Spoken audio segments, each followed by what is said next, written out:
Outlet Liquor is your place to buy a case. Stock up and save when you shop the lowest prices available.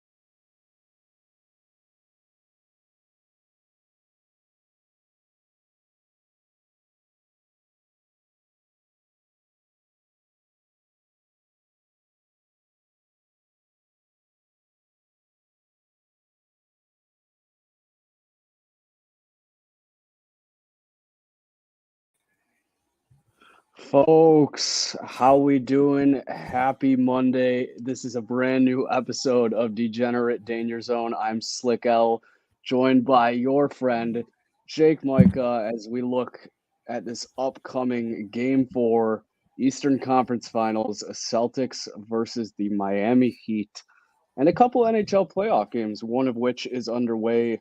Panthers fourth season as we speak. I guess I'll start with that, Jake. What do you make of the news of the Panthers supposedly at the Gentlemen's Club till the 3 party a.m. in Panthers? Are you surprised? Getting the end of the year party over with early? They're like, if we lose tonight, boys, we might as well just get it out. They're all going to be going their different ways after this, probably. Yeah, not a great look. I still am questioning the source of the Tampa Bay radio man, who definitely could just be putting that out there for the social views, and who knows how many is a lot of Panthers players. Now, I think that there were at least a few, a handful, maybe a little bit more? Yeah, I definitely think there was somebody partaking. It was a 12:30 game. This is a 7 o'clock start. Come on, there's enough time in there. But if they were out till 3 a.m., that's a different story too. Right, and it's like, if it was a 12:30 game, when did they get to that club? That's the thing. When did they start? Because let's think, they probably, let's say, modestly home from the hotel, like probably 4 o'clock. You get out of there pretty quickly back to the team hotel. So out and about maybe by 4:35, a little Sunday happy hour. And then, that could deteriorate real quickly. Some garbage food and then right to the liquor drinks. That's quite the story. I mean, I don't, like you said, can you blame them? You're in Tampa Bay down 3-0 against the Cup champions. I don't know. That's definitely some interesting news that we'll be following as this game progresses. As it goes on. And right now, I mean, they're up 8-3 in shots. Just didn't score on another power play, which has been the story of their whole playoff run at this point. But they don't look too worse for the wear. But I mean, that'll be a late in the game. That'll be the legs dying out second and third period type thing. So who knows? Maybe it was like a motivational boost. Who knows? That's true. Maybe the boys just needed to go out, let off some steam. They're like, we're down. Fuck it. We just got to go out how we came in. We're not buzzing enough, boys. For all we know, this is what they were doing all year. And then the playoffs, they're like, we got to tighten up. And now look they're playing too tight. They're like, you know what? Let's just go out swinging, boys, in every way, shape, and form. The real question is where that source that's coming from. Was he just casually at the Gentlemen's Club himself and just ran into some Panthers players? Or that's what I'm wondering. See, it feels like, you got radio people. They could have some ins with some promoters and stuff. That's where I'm feeling this is coming from. Like a promoter, like a friend of a friend promoter who is like, you won't believe who came into whatever strip club in Tampa tonight. Yeah. Right. So who knows? Yeah. Well, let's turn our attention to the happy hour hoops game focus of the night. Geez. Celtics, Miami Heat game 4 in Boston. This line could have changed just in front of my eyes. I think it was 7. Celtics now favored 6.5 from That's what I'm I got seeing. too. Yeah. Okay. And a minus 280 money line, it looks like. Mm-hmm. These big money lines in these do or die games scare me in the playoffs, Jake. I'm not going to lie. I get it. Possibly no hero. Jimmy didn't play the second half of last game, but a minus 280, almost 3-1 to win this game. I know Celtics respond. They've been doing it all playoffs. Little sketchy for me. Not sure how you feel, but I think I do see the Celtics bouncing back big tonight because they know they're on the ropes. I don't understand. These Celtics lines have been crazy. It must just be like I haven't checked the public money on really any of these games, so I'm not speaking from like knowledge or anything. But like a 6.5 tonight after what we saw in Game 3, how is it a 6.5 point favorite? It was 5.5 earlier. It got up to 7 before Smart went out. Like that just seems nutty to me. And it was like that against the Bucks too. Like Game 7 against the Bucks, every game they were basically 5.5 point favorites. That's basically been the line all the way through. So I don't know. It's just been it's been strange because the Celtics, I don't think, as good as they've been, and obviously they're in the Eastern Conference Finals, they're not out of this series by any stretch of the imagination yet. It doesn't feel like they should be 6-point favorites at home every single time. So it's just been strange. And yeah, like I want to bet the Celtics. I'm not going to bet against them as on principle. But if I was not going off principle, I'd be taking this Heat line every single time. Like, how could you not take the plus 6.5 as a smart play after what you saw Game 3 and now knowing that Marcus Smart's out? And just what's this offense going to look like who had Marcus Smart in and had, as we talked about before here earlier, 24 turnovers. You talked about earlier on Trainwreck tonight. We talked about before this, like that team is still, I think, in there for the Celtics. They've been sloppy like that throughout the playoffs, on and off. But I don't think Jason Tatum is going to play as poorly as he did Game 3. I don't think that's possible at all. I mean, it'd be very hard to do that, right? And like you said, all those turnovers, a lot of them coming from the two Jays, and Jalen Brown still manages to put up 40. Like, it was just a weird game, man. But despite the turnovers, they brought that within a 1-point game late in the fourth there in Game 3, which gives me hope because obviously, like you said, we can't have that poor of performance. One, from our star player, two, as a team. It definitely hurts that we don't have Smart as the primary ball handler. But the Jays got to step up. We got to reduce the turnovers because that's what it came down to. And like you and I were talking, the Celtics have lost 2 quarters this whole series. But those 2 quarters have been absolutely abysmal quarters. They haven't just lost them. They've gotten blown out. Last game fighting an uphill battle. But what is an upside for these Celtics coming into this one? It looks like Rob Williams is going to be a go. That's going to be a big defensive presence, I would imagine, and especially for a team that Bam Adebayo was all over them last game on the boards, wouldn't you say? Yeah, and Bam was the biggest beneficiary of Kyle Lowry returning, which was the biggest underrated storyline of this series so far. Lowry just made their off, like it just looks so much smoother, and it just takes, like, as him being the guy that can set the table, you could see it helped Jimmy out a little bit before his injury too. Just, I mean, less taxing on him for sure, but Bam just came to life. Like, the man was averaging 8 points in the first 2 games and then was just dominant in Game 3. And I think that that's a big thing with Lowry, just having his point guard, having a guy there that's been there with him all year. They've had great chemistry all year long. Bam, I'm a little worried about Bam for the Celtics wise, just because I don't know if it was a Lowry thing or if it was a lack of Robert Williams thing. Robert Williams hasn't been like matching up directly on Bam a lot of times, but his presence is obviously it's menacing down there, especially down in the paint. Like he's going to be roaming everywhere, even if he's not on the guy. Robert Williams plus 750 to record a double-double tonight. I think that's probably a safe bet. Because this is a team, you got to imagine, with no Smart, it's going to be them bombing away from 3 again. We've seen them win a bunch of games from threes with their just crazy amount of threes. I think they broke a Celtics record last in that Game 7 against the Bucks. That's what they're going to have to do again tonight. The shooting wasn't there for Tatum last game. That's what they're doing. Another play that I really think is really, like, it's been a layup this whole series is the over, which was crazy because I came on here before the series started. It was like every series under, there's going to be a rock fight. Literally been the opposite. The first 2 games, they blew that shit out of the water. At least Game 3 was a little bit closer, but it was still like 8 points over. So tonight it's up adjusted 206.5. I still think they're going to hit that, especially if you think the Celtics are going to win, because it's not going to be a grind fest without Marcus Smart. They're going to be trying to push the pace and get those shooters going. Like Pritchard and White are going to have to hit their open shots. And one of them, I think, will. Yeah, hopefully. Pritchard been pretty consistent from three this series. You know, who would have thought this guy? He's telling Struce or who was it that he's too small on certain plays. The energy from that guy is just amazing. I love that Robert Williams play. Double plus 750. That's absolute incredible value. His points and rebounds, I think, both on DK are sitting here at 7.5, and the rebounds is even money over 7.5. And if you don't like that double, tease the both of those, because I think he's got to go over on at least one. And you know, we saw that game after he sat out before, came back and had like 11 in the first quarter, putting in really valuable minutes.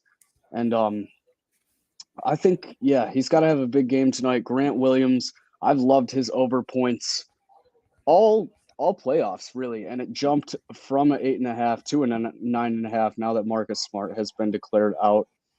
I like that. It's minus 120. I found a really good odds boost as well. Speaking of plus 750 on the Caesars Sportsbook, Jalen Brown and PJ Tucker, each 2.5 made 3-point field goals, plus 750. So what about Jalen Brown? Go ahead.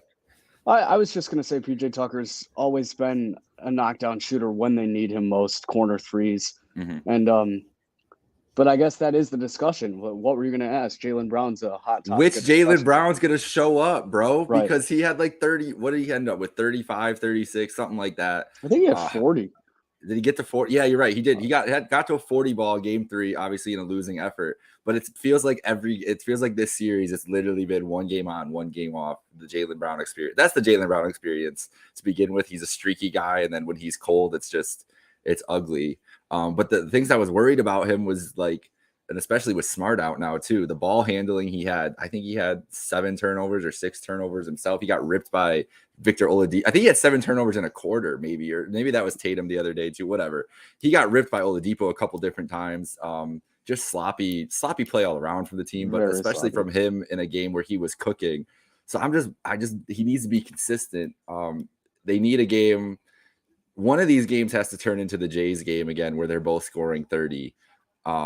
And I feel like tonight it is the best chance of it, especially with Smart out and everything else. But what Jalen Brown's going to show up, and that over 2.5 is like, if he comes down right away and hits early in that game and hits a 3, like the thing about Jalen is, when he's on, like you can tell almost immediately. Like not even just like, it's like the shot selection and whether it's a made shot or not, and just how aggressive he's being. Because there are times where he just like doesn't look to care at all to be aggressive, get to the paint, whatever. They really need that from him tonight.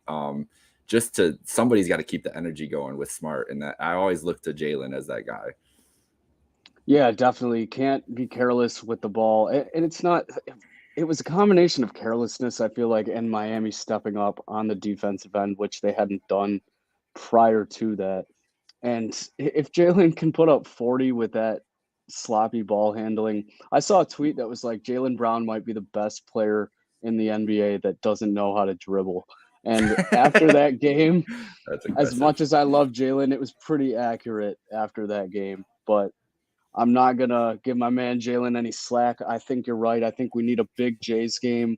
And our friend Dunny Van Holden chiming in as well to tell me to give out a player prop. He's always on. Jason Tatum bouncing back from terrible games. His over-under for points sitting at 27.5. Dunny is hammering the over. He loves the Celtics to bounce back. He loves Jason Tatum to respond after a bad performance. Only thing that worries me there is that shoulder mishap late in the fourth. I don't think it was as serious as it looked at the time. I definitely don't think it was fake. I think that's some unfair criticism. I think it was a stinger. I think it was just like a pinch nerve, like right in between. Where he was grabbing is like right in between your neck and your shoulder. There's like, you get that pinch nerve there sometimes. His arm kind of just got caught up weird. And especially like in that moment, it feels like he probably literally couldn't feel his arm. It probably went numb and was just like, I can't sit, and was just trying to like get it all back in. So yeah, I think he's going to be fine. I wouldn't expect it, but it definitely did affect him at the end of that game. Like he wasn't being aggressive. He wasn't going for his shot, and probably because his arm wasn't moving the way he thought it should be, and that's a weird thing to do. Creatures of habit, basketball players and such. Yeah, right. I saw some people that were complaining and said we might have been better off leaving Pritchard in there on the defensive end after that hurt. I don't think it would have mattered. I think they were hitting shots down the line when they really needed to. But I love that play from Dunny, that Jason Tatum has a big bounce back game. I could totally see 30 out of him tonight. And I think the C's managed to cover this 6.5. I'm going to go out on a limb.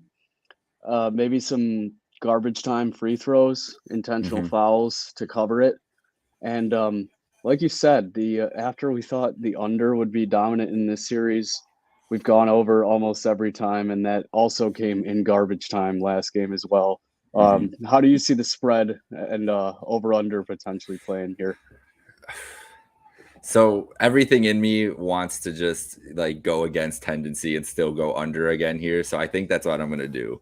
And I've been doing, I've called it every single game this series. So the fourth time has to be the charm. I think that the Celtics are just they're going to crank it up defensively in this game. Desperation level is something that you can't account for when you're going into playoff games and such.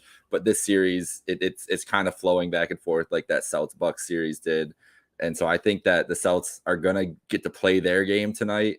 They're going to get to hit their open shots. I don't think they're going to hit as many shots as they would have in like those blowout wins against the Bucks or anything else. But I think it's enough. I think it's probably like 103.87, like 103.90, something like that. So you get to like a 190, like the 190s range would be where I would think. Like if I was going to tease it down, I would try to find like 191 points, 192 to go over, something like that, like 10 points under what the actual total is. Actually, it's 206, so it's actually a little higher. And that's what's scaring me too, is now they're starting to bump it up higher. So we're a little worried about that. And also we haven't mentioned his name yet at all. We're 18 minutes into this episode. Scott Foster is in the building tonight. Which is good for you. That's good news. I know. He's the extender. He's here. He's here for one job, and that's for get us to game 6, get us back to Boston guaranteed after tonight. That's his job. You're so right. I'm just not accustomed to celebrating Scott Foster being on I know the floor. it's just scary seeing him. Absolutely, bro. It's like the Undertaker, right? It really is. Gong and like shit's about to go down.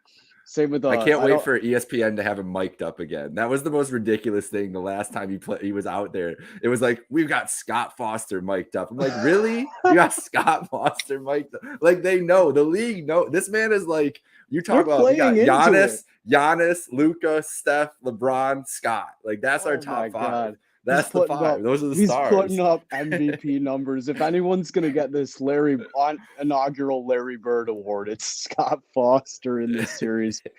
I'm glad you brought it up. I don't, like you said, he's the extender. We should be somewhat feeling good about that, although I don't associate that name with chaos is going to ensue. There's going to be bad calls. There's one guarantee, there's going to be bad calls. Everybody's going to be confused. The best NBA refs are the worst NBA refs are the ones that just leave everybody not even mad, just confused. Like there's some times on the court where guys are calling for challenges. No one knows like why.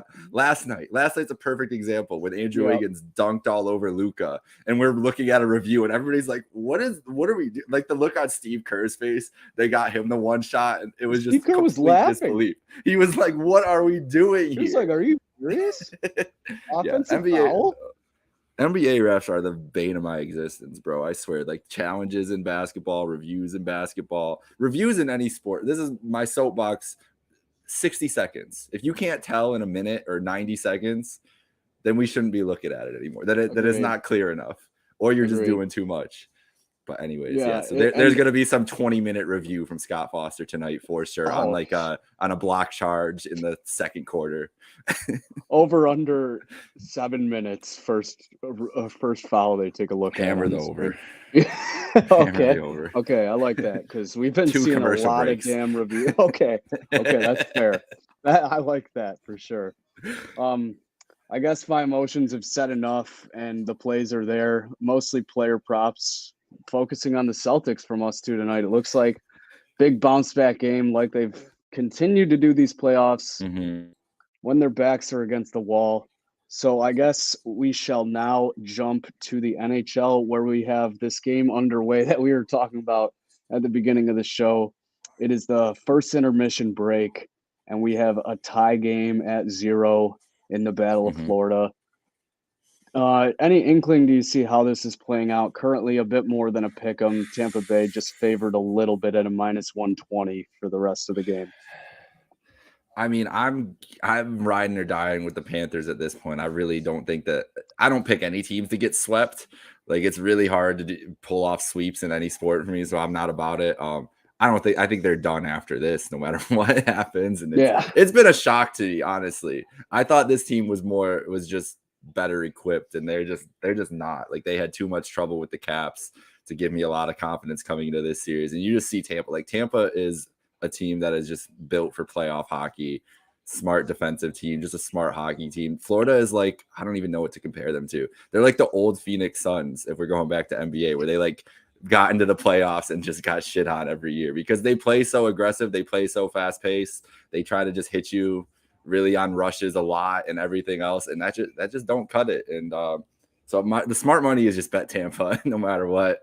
Right, especially at a pick right now. It's after the first period when they were, I don't know, what were they coming into the game? -180, something like that, -200 almost. Yeah, something like that. They were pretty heavily favored. So I would just rip on Tampa. I have a bet worth $10 with my brother that Florida's not getting swept tonight, but I'm going against it. I just don't see this team pulling it out. Oh my gosh, such conflicting views here on this game. I know. Honestly, I was on the Lightning to get a sweep tonight, but I think all the public money is probably on Tampa, especially with that story coming in. I think Florida does the unthinkable here and actually squeezes out a win tonight against the reigning Cup champions. I could totally see this game going to overtime.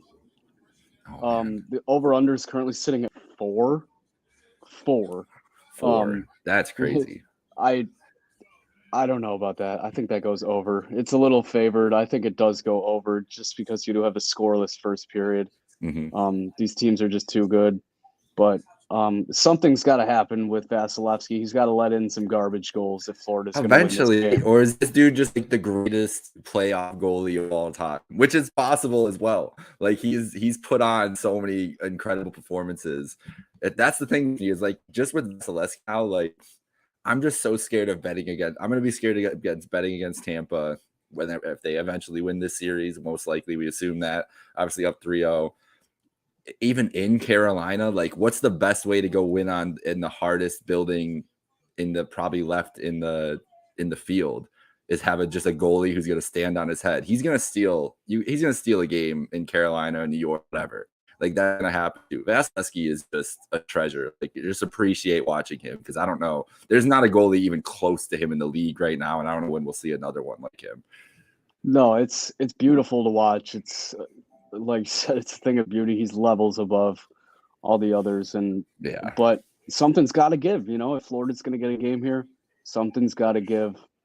Garbage goal or not, I don't know, but I guess I'm going with the Panthers this game. I gotta say, even money right now, really heavy favored on that +1.5. And obviously, we have this second game tonight. Colorado Avalanche and the St. Louis Blues. I believe this is another game 4 as well. Colorado up 2-1. That third game was looking very close for a while there, but Colorado manages to squeeze it out. I think like 5-2 with 2 empty netters. 5-2. So it was 3-2. Right. Yeah. Okay. Basically. And Degenerate Al and I were watching this together. Well, actually, no. Let me correct that. We were watching the Celtics, and he didn't want to turn on the Avalanche game because he didn't want to stress through it. But he said to me going into it, he said, whoever wins this game 3 is winning the series. I'm going to take his word for it. I thought Colorado was going to win that game. I thought because everybody and their mother was on the Blues. It felt like they're like, immediately, Colorado, it's that second round curse.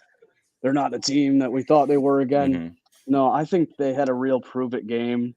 And I think actually they blow the Blues out tonight in St. Louis to take both games in St. Louis here.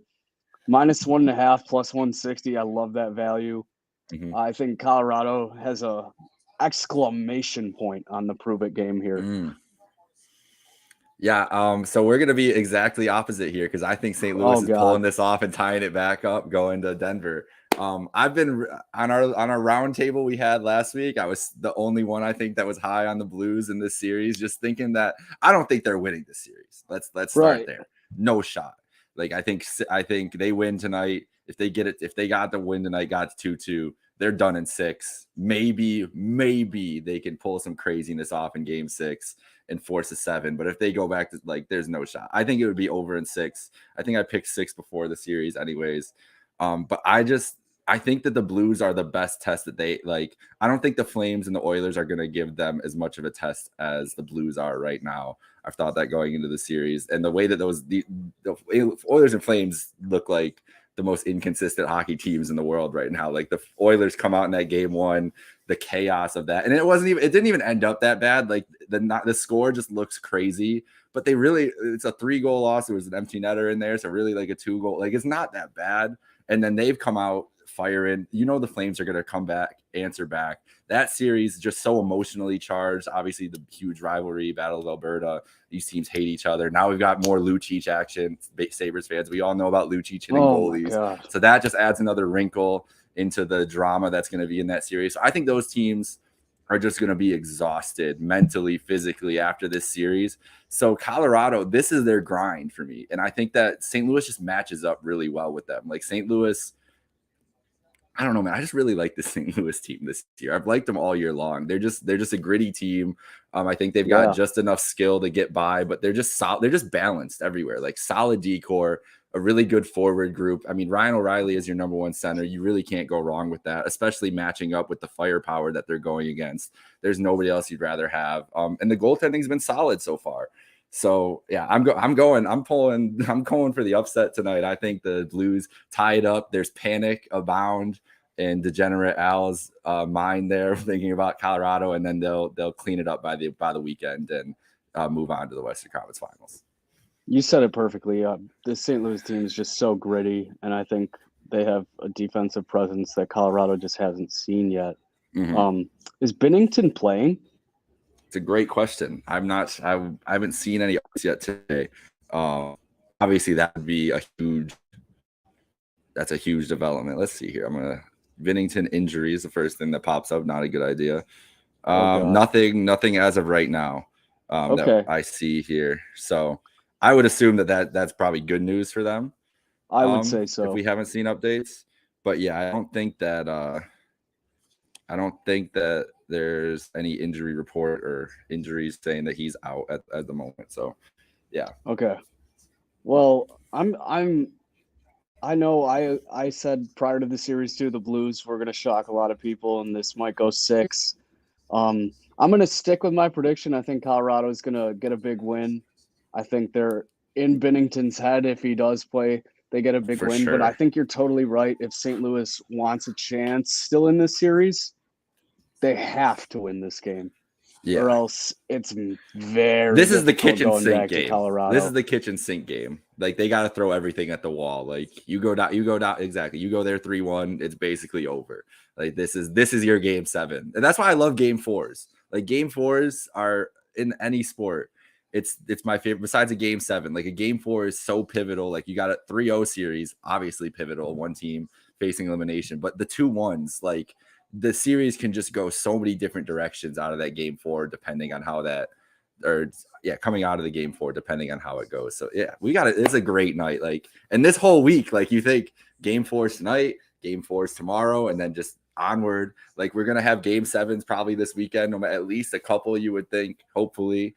I don't know what, dude, if it was Memorial Day weekend and there's no playoff sports of any kind, it's going to be miserable. It's going to be terrible. So I'm hoping we get some of these series extended out a little bit. No, I agree. I want all these series to tie up as much as they can, like especially with the Warriors about to sweep these Mavs out west potentially. Give me St. Louis and Colorado 2-2, Boston, Miami 2-2. I'll take all the 2-2s. Just keep getting these series going on.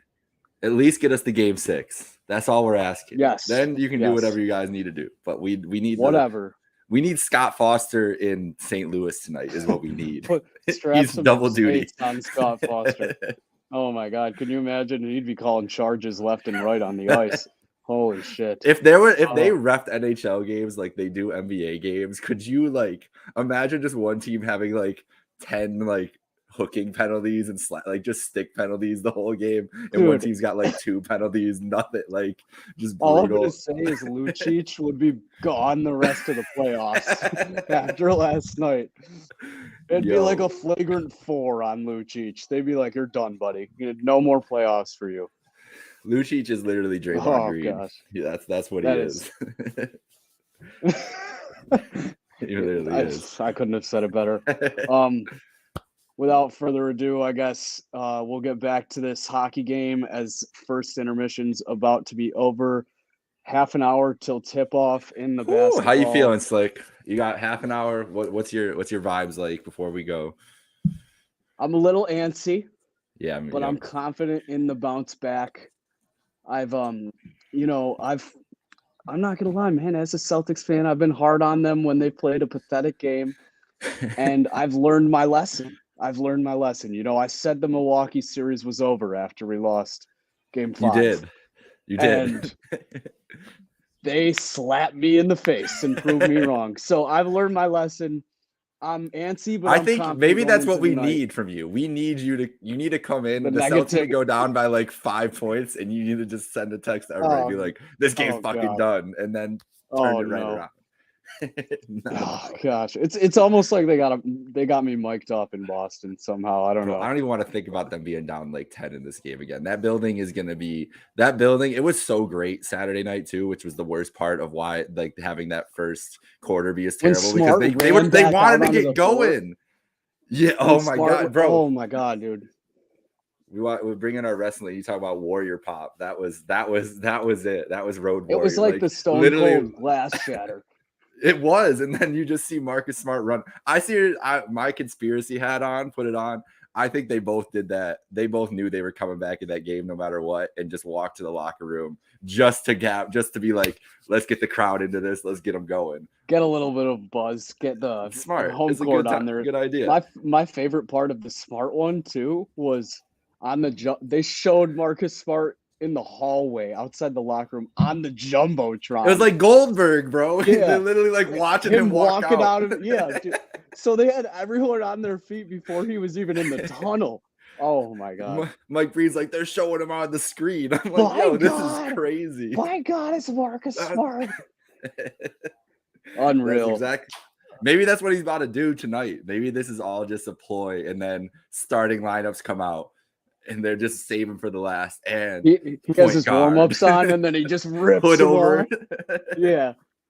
Does his little over-the-head 3-point shot as they're starting to tip off. Oh, my God. So many scenarios here. We can only hope. Like you said, either way, it's going to be a great night of sports, great night of betting, great night of free money if you tune into these locks. Any shout-outs before we go, Jake? Just follow us over at Happy Hour Hoops 1. We'll be keeping it locked during the games as much as we can. We're too nervous a lot of the times during the games. I think we both figured out, but we'll try to keep as much going there. And just we got a show tomorrow night, so that'll be fun. Hopefully, it's a nice, vibrant atmosphere on the show. It could go either way. We're really not gonna. Maybe we won't have a show tomorrow. Who knows? It really depends. Shout out Dunny. Stay feel better, Dunny. Good luck there. Yeah. So I think I'll run through my things. I said a bunch of different things on here. Horford double. Horford double. I think that that under is gonna be tonight there. I'd go live on Tampa here, and I like your overplay too. Over 4.5, whatever it is. I don't care. Take that 5 goals easy in this game. I'll take the puck line on the Blues. I'm not going to take that. I'm not taking that money line, but I'll take the puck line, keep it within a goal. And that one's going over too. That for sure. Yeah. Wow. Okay. Yeah. We're conflicting on the hockey, but go C's. And I think Robert Williams and Jason Tatum have a big game here. Make sure you're tuning in. Degenerate Danger Zone will keep you updated with all the free money throughout these playoffs. Follow Trainwreck Sports over on Twitter, Instagram, YouTube. anything you can get your hands on, and get these free money locks in, and you will guarantee a good night. Now. Outlet Liquor is your place to buy a case. Stock up and save when you shop the lowest prices available every day at Outlet Liquor. You never have to wait for a sale. The more you buy, the more you save.